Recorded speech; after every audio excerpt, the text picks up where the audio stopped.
Vulkanisme adalah segala peristiwa yang berhubungan dengan magma yang keluar menuju permukaan bumi melalui rekaan dalam kerak bumi. Magma mempunyai bentuk cair dan berpijar. Magma bergerak naik ke permukaan bumi melalui diaterema.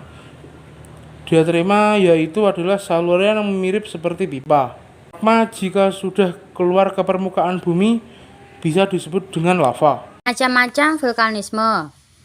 Vulkanisme menyebabkan terjadinya erupsi, yaitu keluarnya magma dari perut bumi.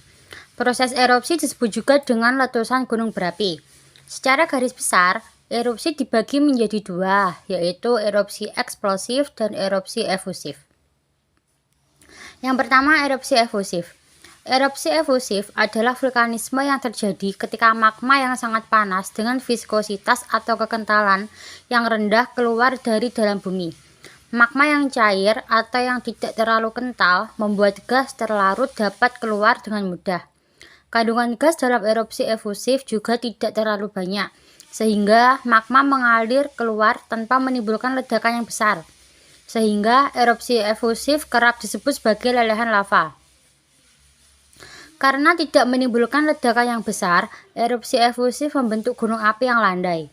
Erupsi efusif membentuk gunung berapi yang landai dan menyerupai perisai. Contoh gunung api tipe perisai adalah Gunung Api Mauna Loa, Gunung Kilauea, dan Gunung Mauna Kea. Yang kedua, erupsi eksplosif. Kebalikan dengan erupsi efusif. Erupsi eksplosif adalah gejala vulkanisme yang terjadi ketika magma dengan viskositas tinggi keluar dari dalam bumi. Magma yang lebih dingin dan lebih kental dapat membeku dan menyumbat lubang magma. Sedangkan gas yang terkandung di dalam gunung berapa jumlah besar. Gas yang tersumbat akibat magma terus-menerus meningkat tekanannya.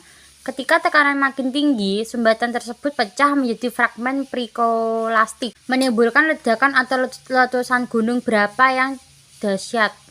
Erupsi eksplosif terjadi dalam aliran yang sangat cepat dan tiba-tiba, mencapai kecepatan 700 km per jam, sehingga sangat berbahaya, menimbulkan banyak korban jiwa, dan menimbulkan kerusakan yang luas.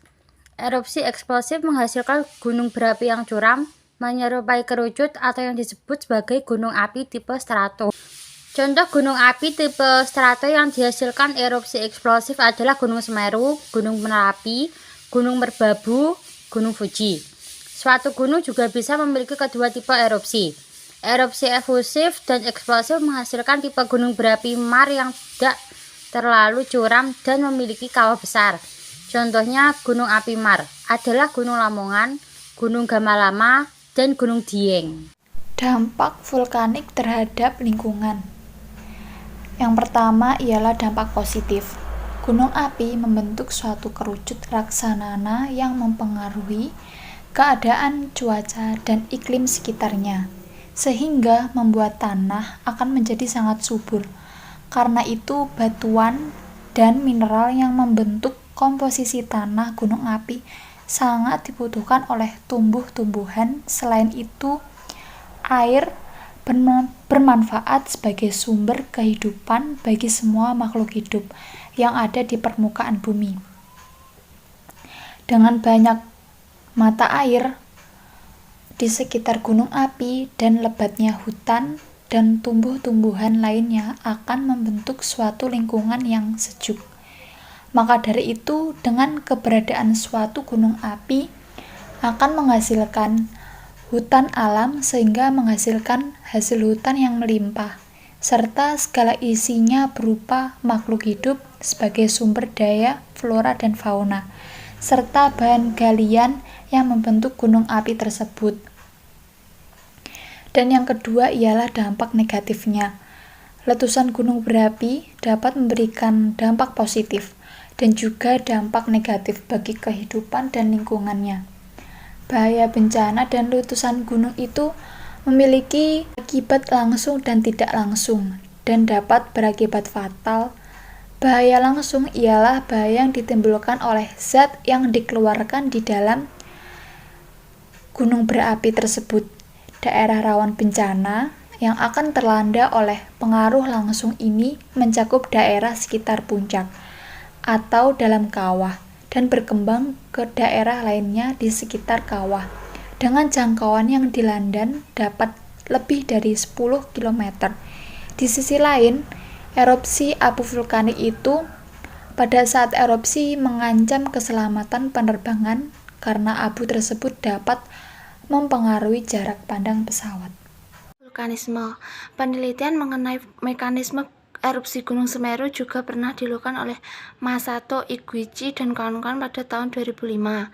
Dari penelitian ini dijelaskan bahwa kondisi awal terjadinya erupsi diterangkan sebagai suatu proses di mana magma dan gas terakumulasi dalam konduit. Tekanan dan volume gas akhirnya meningkat yang dapat diamati melalui adanya inflasi dari ungkitan yang terukur dari tiltameter. Ketika terjadi pelepasan gas, deformasinya diidentifikasi dengan adanya deflasi ungkitan. Ketika batuan menutup ke bawah telah rusak, paket gas yang bergerak keluar menjadi sumber deformasi sendiri. Debu dan gas juga diidentifikasi keluar dari dalam konduit, dan akhirnya tekanan dan volume menurun ditandai dengan adanya deflasi ungkitan. Pola sebaran mekanisme sumber dikelompokkan berdasarkan aktivitas vulkanik yang tampak pada kisaran awal 2010 saat dominan pada mekanisme patahan normal, kemudian diikuti dengan pola patahan naik. Mengacu pada penelitian Nishi 1978, hal ini pun dapat diamati pada Gunung Sakurajima, Jepang. Di Sakurajima, pola mekanisme patahan normal sangat dominan di masa erupsi dan akan dominan menjadi patahan naik setelah aktivitas mencapai puncaknya. Misal, pada kasus Semeru awal tahun 2010, kemungkinan masih aktif pertumbuhan kubah lava yang mulai terjadi pada Desember 2009. Sehingga mekanisme yang tampak adalah berupa patahan normal pada kisaran bulan Maret hingga Mei 2010. Ketika masa-masa pertumbuhan kubah lava telah berlalu, pola patahan naik yang lebih tampak. Berbeda dengan kejadian di akhir tahun, kisaran bulan September 2010, pola mekanismenya kembali dominan. Tipe patahan normal tepat ketika aktivitas Gunung Semeru ditingkatkan menjadi level waspada.